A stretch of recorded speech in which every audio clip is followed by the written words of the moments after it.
Good evening and welcome to your first week off of school. We knew that this was a possibility when we spoke on Friday, so I'm sorry to say that we're having to do this for 2 weeks, but it's okay. I've set you guys up where this is a seamless transition because you are already used to a lot of the formats. The only difference is that we're not meeting face to face. And that's okay. A couple things to promote classroom discussion, and that's usually the hardest part about doing an online class. So the discussion boards become very important. One of the things that I have added, and I may have mentioned this in the announcement, is that when you look to the left of your screen, you will see a button that says discussions, and you want to click on that because I have a pinned open discussion. And a lot of your online classes will have that anyway.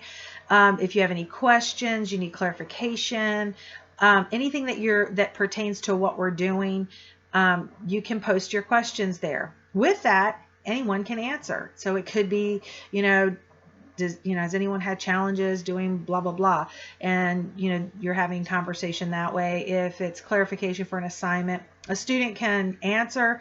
I am going to be monitoring those. So if in the event that there is a question regarding clarification, I'm going to chime in. Even if the classmate gives a correct response, I can say, yes, that is a correct response. So there's confidence with that answer. And so you know that you've also heard from me as well. Any big questions, please do seek answers from me. And like I said, when you're posting them there, I will be looking at that regularly. So please utilize that. Again, probably one of the hardest things on an online class is that you don't really get the classroom discussions, and this is a great opportunity in which to do that. Let me see what this looks like. As you know, right now it is only slated that you guys are out for 2 weeks, and that's okay. If in the event that the school chooses to end the semester online, that's okay as well. There will be some modifications to your final project. I would like to not get into those details because I believe that can be a little confusing and could promote stress, and I would like to not deal with that at present because I feel like it will promote more questions, and then it's really opening a can of worms, and then if we end up going back to school, there was a lot of stress for no reason. So we're just going to take this and we're going to go at the pace of our leadership in the school. And we're just going to keep plugging right along as we are continuing to move forward. I'll tell you, I pray that this is only a 2-week deal, especially with you guys this being your senior year. But just stuff happens, and you are such a priority, and we want to make sure that everyone is safe. And so just please know that your safety is priority, and that's why they're doing and making the preventative measures that they are making. So this week, you guys have a discussion board, and it's basically, where you're at in the rhetorical analysis process, any questions that you have. So I purposely did that to see where you're at. I have specific questions that I need for you to answer. And again, please answer those honestly. Like I was saying, usually when you have a question, every teacher says this, when you have a question, somebody else probably has it, or they probably meant to ask it and, forgot. So all questions that deal with what we're doing are very important and are valuable. So please make sure that you're answering that question correctly. Also in the discussion boards, your minimum requirement is to reply to only 2 classmates. But you do not have to be limited to only replying to 2 classmates. I encourage you to read through other people's discussions. If you are having a comment about it or a different insight, please answer. On the flip side of that, there are some times where people will ask questions. And I think I've said this before. Please do not just do your initial reply and then your 2 reply threads and then you're done with it. Please go back in and see if someone has asked a question so you can address that.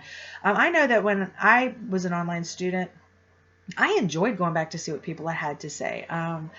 because I like the conversation. I like the different insights that people bring to the table. And that's one of the reasons I love academia, is because we can talk about stuff and get different perspectives. So make sure that you're going back in, and that if someone really does ask you a question, please answer it, and just don't leave it hanging out there in the universe. So this week we've started with the rhetorical analysis. We started this conversation last week. You should have already selected the article that you are doing the analysis on. I'm going to repeat some of the information just to kind of make it more cohesive in this discussion today.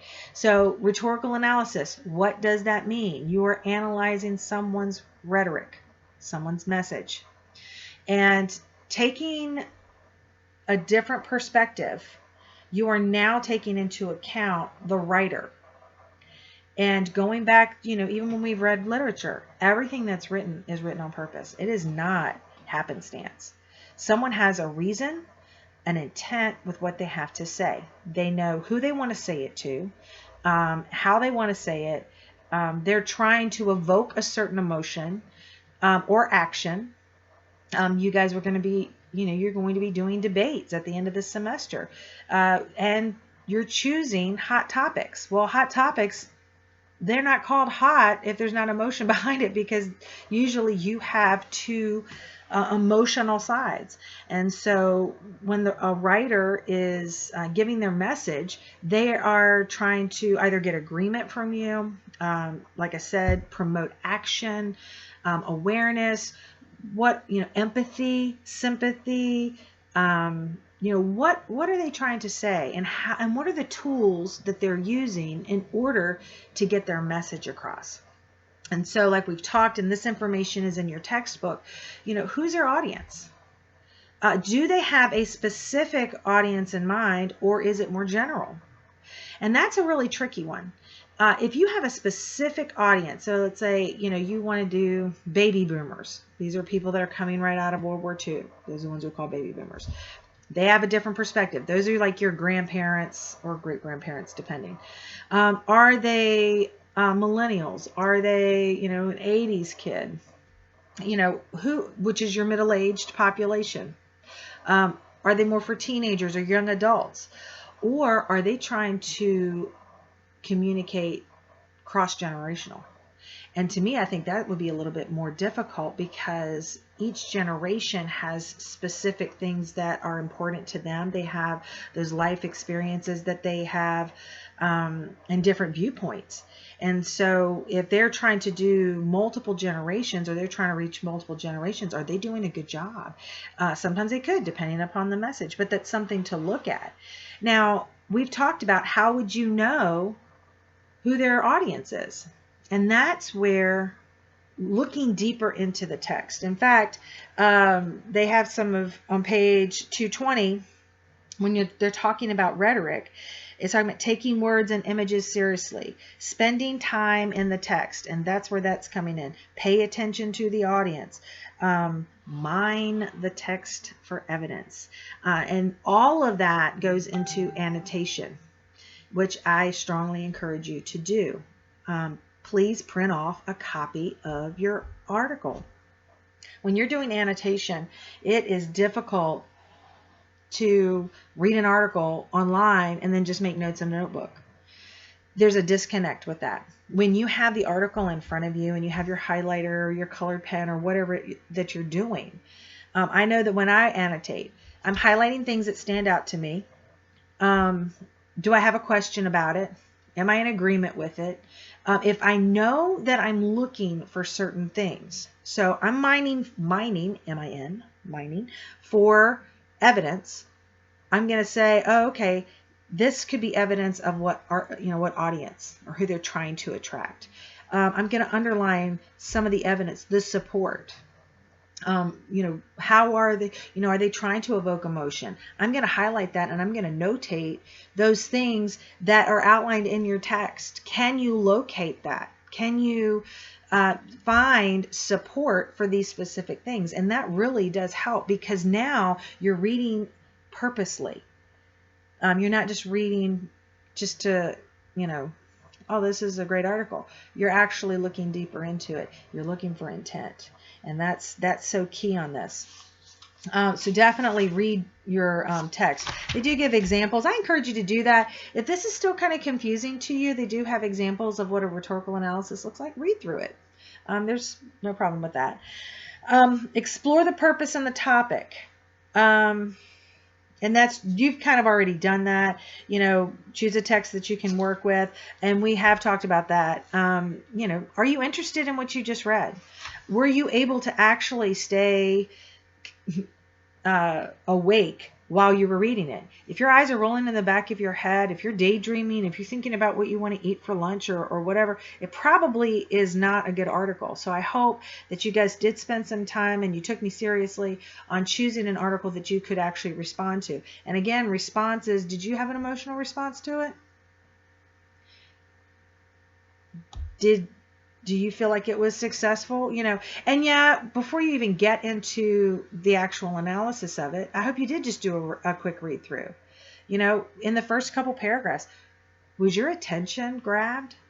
What did they use to grab your attention?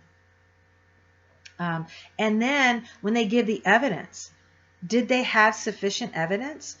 Did it continue to work, where you wanted to read more? It promoted more engagement with you, the audience. So again, you're reading things purposely. We've talked about ethos, pathos, and logos. Looking at the author, you do need to take that into consideration. Now, again, one of the things that we did talk about is, are they degreed in the area that they're writing in? But that is not always what gives ethos. Yes. Could it be? Absolutely. But like I explained in class, if you have someone who is in the Peace Corps or who does missions, and they've been in the field and they see, populations in Africa where there's a social injustice there, or the evidence of genocide in another country, or the health issues, educational issues, whatever it is, and they have been working in that type of field in order to help people, and they know about it, that does make them an expert, especially if they've been doing it for a long time, because they are primary sources. They have watched it. They've been a part of it.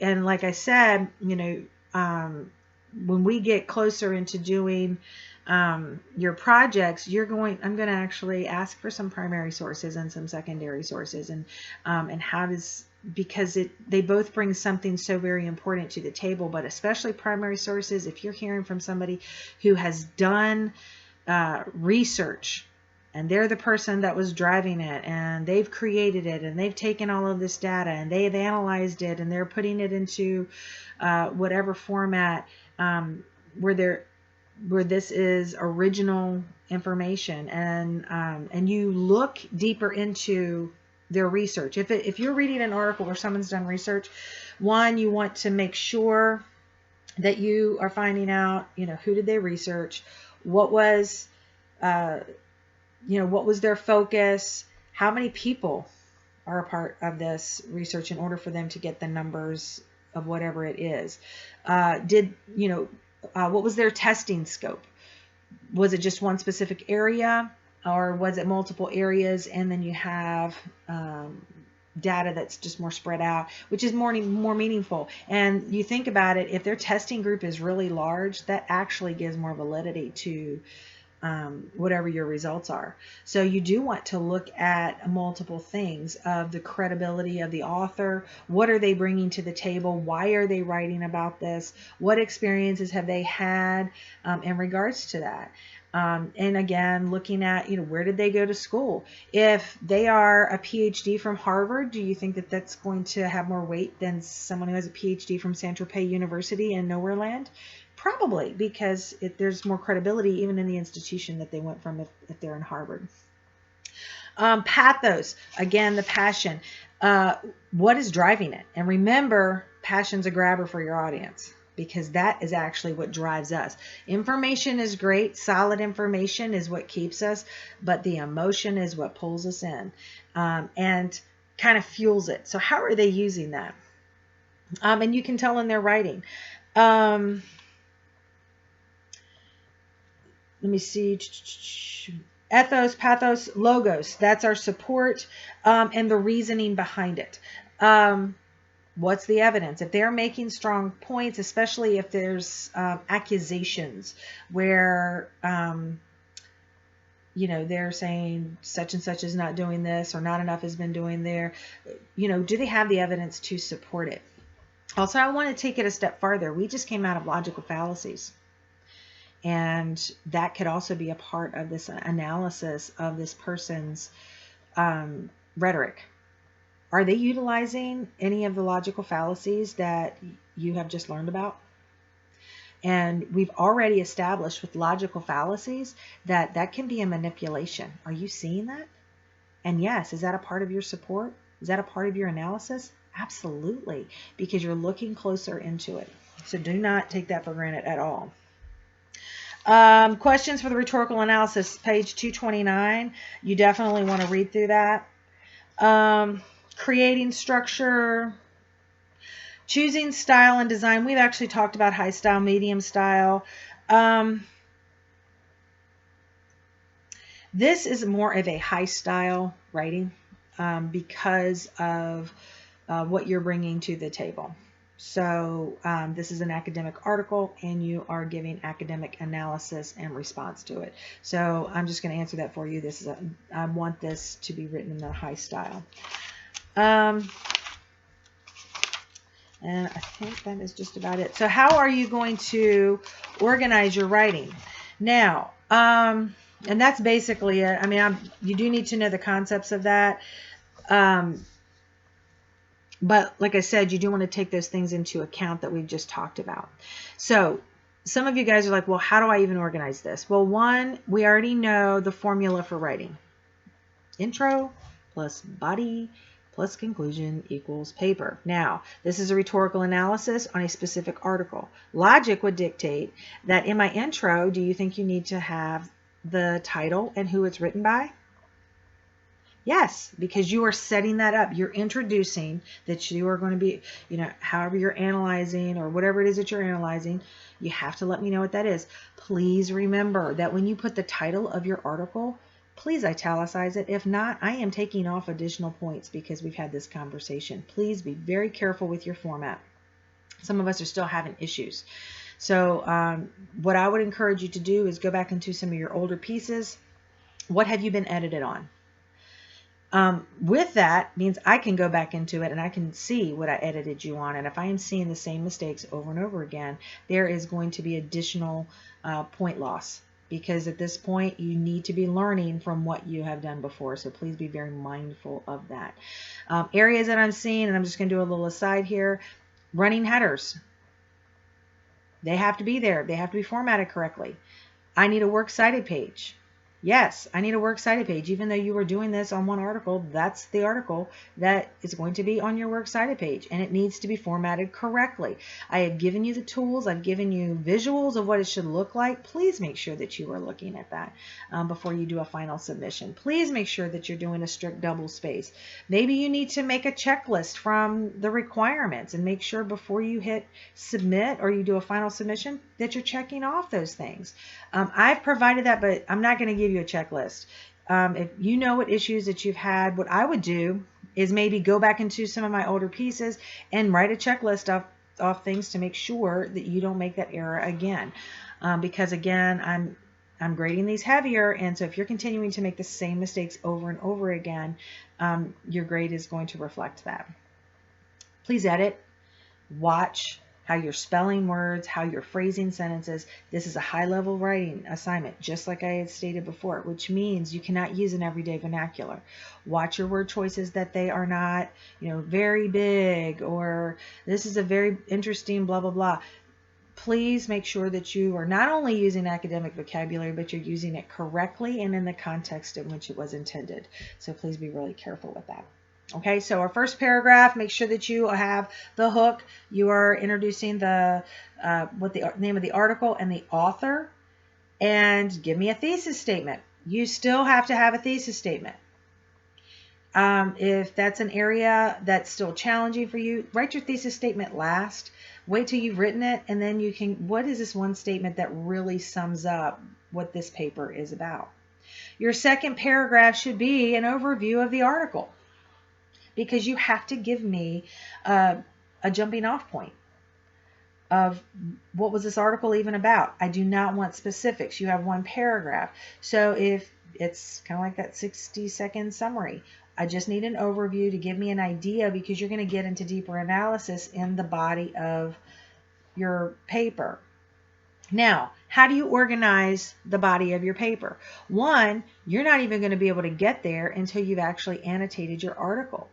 What main points stood out to you? Now, we already know, if we go back, we have to address the audience. What's their intent? What's the evidence? Is it sufficient?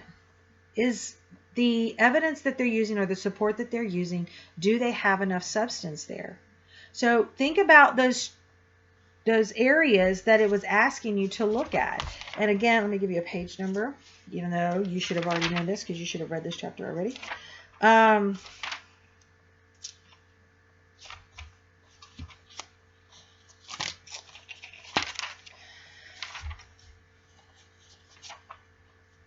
we go. It's the beginning of chapter 8 and 220. Thinking about the words, again, word choices, again, that can kind of, who are they talking to? Are they talking to peers, or are they talking to the regular general population like you and I? Again, what's the evidence? Who's the audience? What's the message? Did they communicate this message effectively? They had an intent, but did they follow it through? Did they have the impact that they had intended to have? When you finished reading it, do you feel better informed, or do you feel more confused? Or do you have a desire to be more a part of whatever this issue is, or whatever it is that they're writing about? Do you feel like you feel compelled to research more?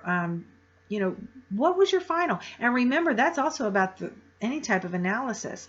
You're going to have the first part of this really breaking this apart and the things that stood out to you. And when I say the things that stood out to you, can you group them into different topics for your paragraphs?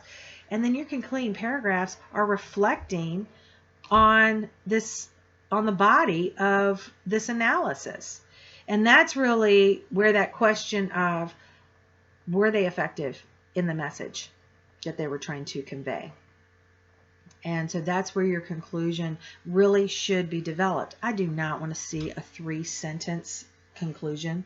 Please do not tell me this person writes really well and their message was really strong and I feel better informed, because that's not a concluding paragraph and it will affect your grade. But the bigger part of that is that you would miss it. How did you respond? What did it do? Where are you going from here? That's what all this is about. So please make sure that you have an article that you do respond to, and that you have something to say. But it should never be anything surface.